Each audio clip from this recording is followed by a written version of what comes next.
வணக்கம் மக்களே! இன்னைக்கும் நம்ம மார்க்கெட் இப்போ வரைக்கும் ஒரு நெகட்டிவ் பெர்ஃபார்மன்ஸ் தான் போஸ்ட் பண்ணிட்டு இருக்கு. கரண்ட்டா நிஃப்டி 50 ஒரு 57 பாயிண்ட்ஸும், பேங்க் நிஃப்டி ஒரு 138 பாயிண்ட்ஸ் வரைக்கான இறக்கத்த டெலிவர் பண்ணிட்டு இருக்கு. இன்னைக்கு பேங்க் நிஃப்டிய பொறுத்தவரைக்கும் லார்ஜ் கேப் வங்கி பங்குகள் எதுவும் சிறப்பான ஒரு பெர்ஃபார்மன்ஸ போஸ்ட் பண்ணல. ஆக்சிஸ் பேங்க் மட்டும் பார்க்கும்போது இன்னைக்கு டேல அரவுண்ட் ஒரு 1% வரைக்கான ஏற்றத்த குடுத்திருக்கு. மத்தபடி ICICI bank 1%, IndusInd bank 1%, Kotak bank ஒரு 3/4%, ஹெச்டிஎஃப்சி பேங்க் 1.25% வரைக்கான ஒரு இறக்கத்த இப்ப வரைக்கும் வந்து டெலிவர் பண்ணிட்டு இருக்கு. பட் இவ்வளோ பெரிய பேங்க்ஸ் எல்லாம் கீழ விழுந்தும், பேங்க் நிஃப்டில பெரிய ஒரு சம்பவம் ஏற்படலையே அப்படிங்கிற ஒரு கேள்வி இருக்கலாம். ஆனா, மற்ற பக்கம் அதுவும் குறிப்பா பிஎஸ்யூ வங்கி பங்குகள் இன்னைக்கு டேல நல்ல ஒரு பாசிட்டிவ் பெர்ஃபார்மன்ஸ போஸ்ட் பண்ணிட்டு இருக்கு. இதுல நான் என்னோட வாட்ச் லிஸ்ட்ல இருக்கக்கூடிய பங்குனா Canara bank, bank of India, அடுத்தது யூனியன் பேங்க். இதெல்லாம் பார்க்கும்போது யூனியன் பேங்க்க தவிர மற்ற 2 பேங்க்கும் 2% மேலான ஏற்றத்த வந்து குடுத்திருக்கு. அதுபோக பஞ்சாப் நேஷனல் பேங்க் பார்க்கும்போது ஒரு 1.25% வரைக்கான ஒரு ஏற்றத்த குடுத்திருக்கு. பேங்க் ஆஃப் பரோடா எடுத்து நம்ம பார்க்கும்போது, அதுவும் ஓரளவு பெட்டரான ஒரு பெர்ஃபார்மன்ஸ பார்த்தீங்கன்னா, இன்னைக்கு டேல இப்ப வரைக்கும் வந்து டெலிவர் பண்ணிட்டு இருக்கு. கரண்ட்டா ஒரு 1.8% வரைக்கான ஏற்றம் அங்கேயும் வந்து ஏற்பட்டுட்டு இருக்கு. ஓவராலா பிஎஸ்யூ வங்கி பங்குகள் இன்னைக்கு டேல நல்ல பெர்ஃபார்மன்ஸ வந்து போஸ்ட் பண்ணிட்டு இருக்கு. மற்றபடி லார்ஜ் கேப் வங்கி பங்குகள் கிட்ட அந்த அளவுக்கு சிறப்பான பெர்ஃபார்மன்ஸ் ஏற்படாம தான் இருக்கு. நெக்ஸ்ட் இந்த வீடியோல நம்ம பல பங்குகள் பற்றியான அப்டேட் எல்லாம் வந்து டிஸ்கஸ் பண்ண போறோம். ஒன்னொன்னா வந்து பார்ப்போம். முதல்ல நம்ம பார்க்க போறது சில்வர பற்றியான அப்டேட் தான். சில்வர் பார்த்தீங்கன்னா, ரீசென்ட்டா ரூ. 2,00,000 வந்து ரீச் பண்ணுச்சு. 2,00,000 ரீச் பண்ணிட்டு அகைன் பார்த்தீங்கன்னா, ஒரு 3% வரைக்கான ஒரு சரிவ வந்து சந்திச்சது. 3% சரிவு வந்ததும் அவ்வளோதான் இறங்கிருச்சு அப்படிங்கிற ஒரு சந்தோஷம் இருந்தது. பட் இப்போ அகைன் பார்த்தீங்கன்னா, 2,00,000 தாண்டின ஒரு ஏற்றத்த வந்து இந்த சில்வர் வந்து டெலிவர் பண்ணிட்டு இருக்கு. இன்னைக்கு டேல மட்டும் 3% மேலான ஏற்றம் சில்வர்ல ஏற்பட்டிருக்கு. ரூ. 2,04,300 கிட்ட சில்வர் பார்த்தீங்கன்னா ட்ரேட் ஆயிட்டு இருக்கு. அருமையான ஒரு பெர்ஃபார்மன்ஸ் ஏற்பட்டுட்டு இருக்கு. பட் இதுக்கு முன்னாடியே நம்ம ஒரு 2, 3 வீடியோல டிஸ்கஸ் பண்ணியிருப்போம். இடப்பட்ட டைம்ல வாங்குவது ரொம்ப பெரிய ஒரு ரிஸ்க் அப்படின்ட்டு. இதுவே நம்ம இந்த இடத்துல வாங்குனாலும் கூட ரிஸ்க் தான். ஏன்னா என்னைக்கு என்ன நடக்கும்ன்ட்டு நம்மளால சொல்ல முடியாது. ஏன் இத பத்தி நம்ம திரும்ப திரும்ப டிஸ்கஸ் பண்றோம்னா, இந்த மாரியான ஒரு ஏற்றத்த பார்த்து போய் இதில விழுவதற்கு பல புது இன்வெஸ்டர்ஸ் வந்து ரெடியா இருக்காங்க.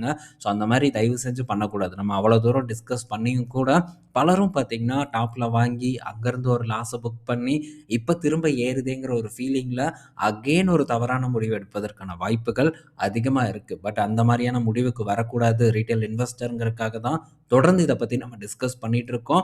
இதெல்லாம் நமக்கு ஒரு டைம்ல ஒரு நல்ல ஆப்பர்ச்சுனிட்டிய குடுத்தது. பட் இப்ப அந்த ஆப்பர்ச்சுனிட்டி இல்ல அப்படிங்கிறதையும் நம்ம கண்டிப்பா புரிஞ்சுக்கணும். இப்போ சில்வர் பீஸ் பார்க்கும்போது ரூ. 190 மேல ட்ரேட் ஆயிட்டு இருக்கு. அக்டோபர் எண்ட் 30ஆம் தேதி அந்த வாக்குல பார்க்கும்போது அரவுண்ட் ஒரு ரூ. 133 ரூ. 130 கிட்ட இருந்தது.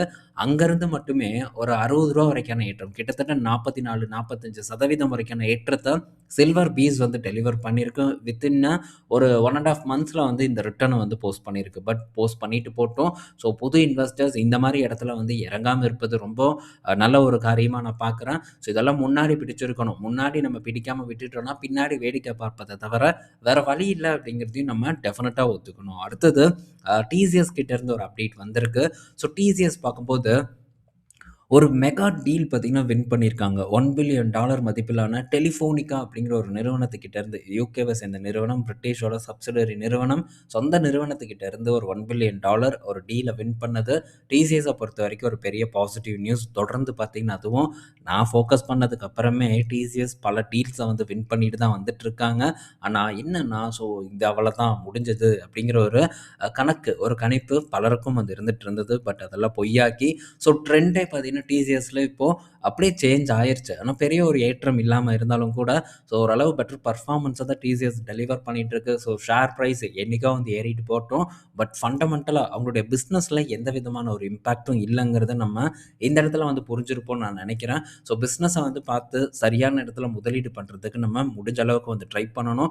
அப்படி நம்ம பண்ணுனாலும் எல்லா இடத்துலயும் சரியா பண்ண முடியுமான்னு கேட்டா முடியாது. ஏதோ 1, 2 இடம் பார்த்தீங்கன்னா, நமக்கு நம்ம எக்ஸ்பெக்ட் பண்ணதுக்கு மாறா நடக்கிறதுக்கான வாய்ப்புகள் வாய்ப்புகள் ரொம்ப அதிகமா தான் வந்து இருக்கும். பட் இருந்தாலும் பெரும்பாலும் வந்து நம்ம இந்த மாரி ரொம்ப கன்சர்வேட்டிவா போம்போது, ஸோ குறிப்பிட்ட ஒரு ஸோன நோக்கி நம்ம போம்போது, ஒரு வெற்றிங்கிறது நமக்கு டெஃபினட்டா வந்து கிடைக்கும். ஸோ தொடர்ந்து பார்த்துட்டு இருக்கக்கூடிய நண்பர்களுக்கும் இது புரியும் அப்படின்னு தான் நான் எக்ஸ்பெக்ட் பண்றேன். அடுத்தது ஸோ ஐஓபி கிட்ட இருந்து ஒரு அப்டேட்டு. ஸோ இன்னைக்கு ஆஃபர் ஃபார் சேல் பார்த்தீங்கன்னா ஸ்டார்ட் ஆயிருச்சு.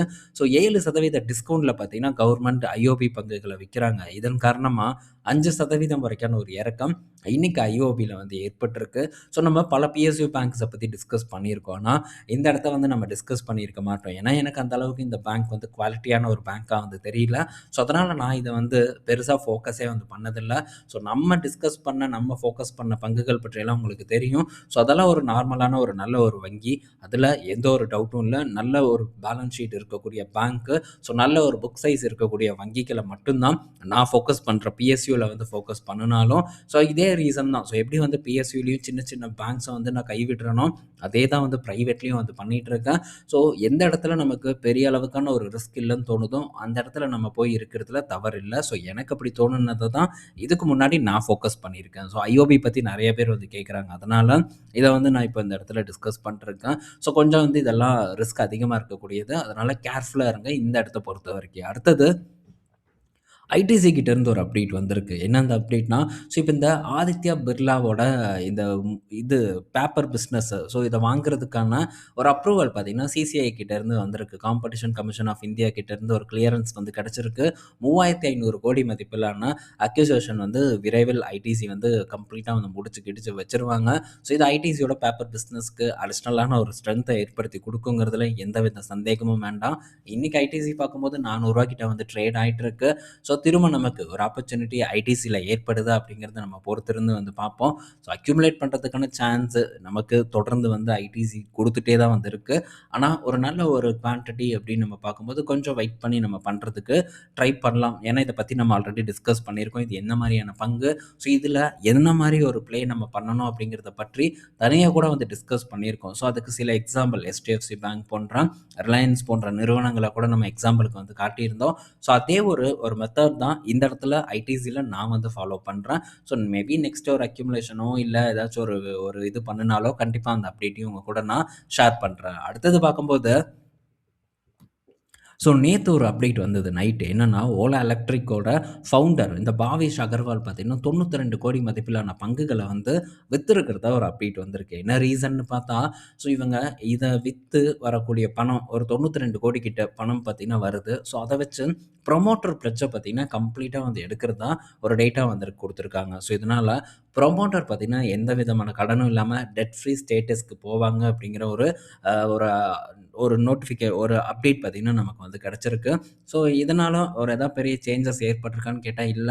ஸோ மார்க்கெட் வேறு விதமா தான் எடுத்திருக்கு. இன்னைக்கு டெய்லியும் ஓலா பார்க்கும்போது ஒரு இறக்கத்த குடுத்துட்டு இருக்கு. கரண்ட்டா ஒரு 2% வரைக்கான சரிவு ஓலா எலக்ட்ரிக்ல ஏற்பட்டிருக்கு. அடுத்தது ஸோ டாடா மோட்டார்ஸ் கிட்ட இருந்து ஒரு அப்டேட்டு. ஸோ இதுவும் பார்த்தீங்கன்னா, நேத்தே டிஸ்கஸ் பண்ணணும்னு நெனச்சேன். பட் நான் வந்து மறந்துட்டேன். ஸோ என்ன அந்த அப்டேட்னா, இதுக்கு முன்னாடி ஒரு செய்தி நம்ம பார்த்தோம். 1 வாரம், 2 வாரத்துக்கு முன்னாடி நம்ம பார்த்துருப்போம். ஸோ இந்த ஜேஎல்ஆர் இந்த காரோட ஜாக்வாரோட டிசைன் பார்த்தீங்கன்னா, பெரிய அளவுக்கு சர்ச்சைக்குள்ளான ஒரு டிசைன். ஸோ இந்த கார வடிவமைச்ச வடிவமைப்பாளர பார்த்தீங்கன்னா, நம்ம பிபி பாலாஜி வந்து ஃபயர் பண்ணதா ஒரு நியூஸ வந்து நம்ம பார்த்தோம். 10 நாட்களுக்கு முன்னாடி பார்த்த செய்திக்கு, இப்போ ஒரு கிளாரிஃபிகேஷன் டாடா மோட்டார்ஸ் சைட்ல இருந்து வந்து குடுத்துருக்காங்க. ஸோ நாங்க அவர வந்து ஃபயர் பண்ணல அப்படின்னு வந்து சொல்லியிருக்காங்க. அதே மாரி அவர் இன்னும் வந்து வேலையில தான் இருக்காரு அப்படிங்கிறதையும் டாடா மோட்டார்ஸ் சைட்ல இருந்து எந்த விதமான உறுதிப்படுத்தலும் பண்ணாம வந்து இருக்காங்க. ஸோ ஏன் இப்படி மூடி மறைக்கிறாங்க அப்படிங்கிறது நமக்கு இன்னும் தெரியாம தான் வந்து இருந்துட்டுருக்கு. ஸோ இங்க பார்க்கும்போதே வந்து தெரியும். ஸோ இன்னும் வந்து அவர வந்து ஃபயர் பண்ணாம தான் வந்து இருக்காங்க. பட் மேபி மேக்ஸிமம் வந்து ஃபயர் பண்ணிட்டாங்கங்கிற ஒரு டேட்டா வெளிய லீக் ஆயிருச்சு.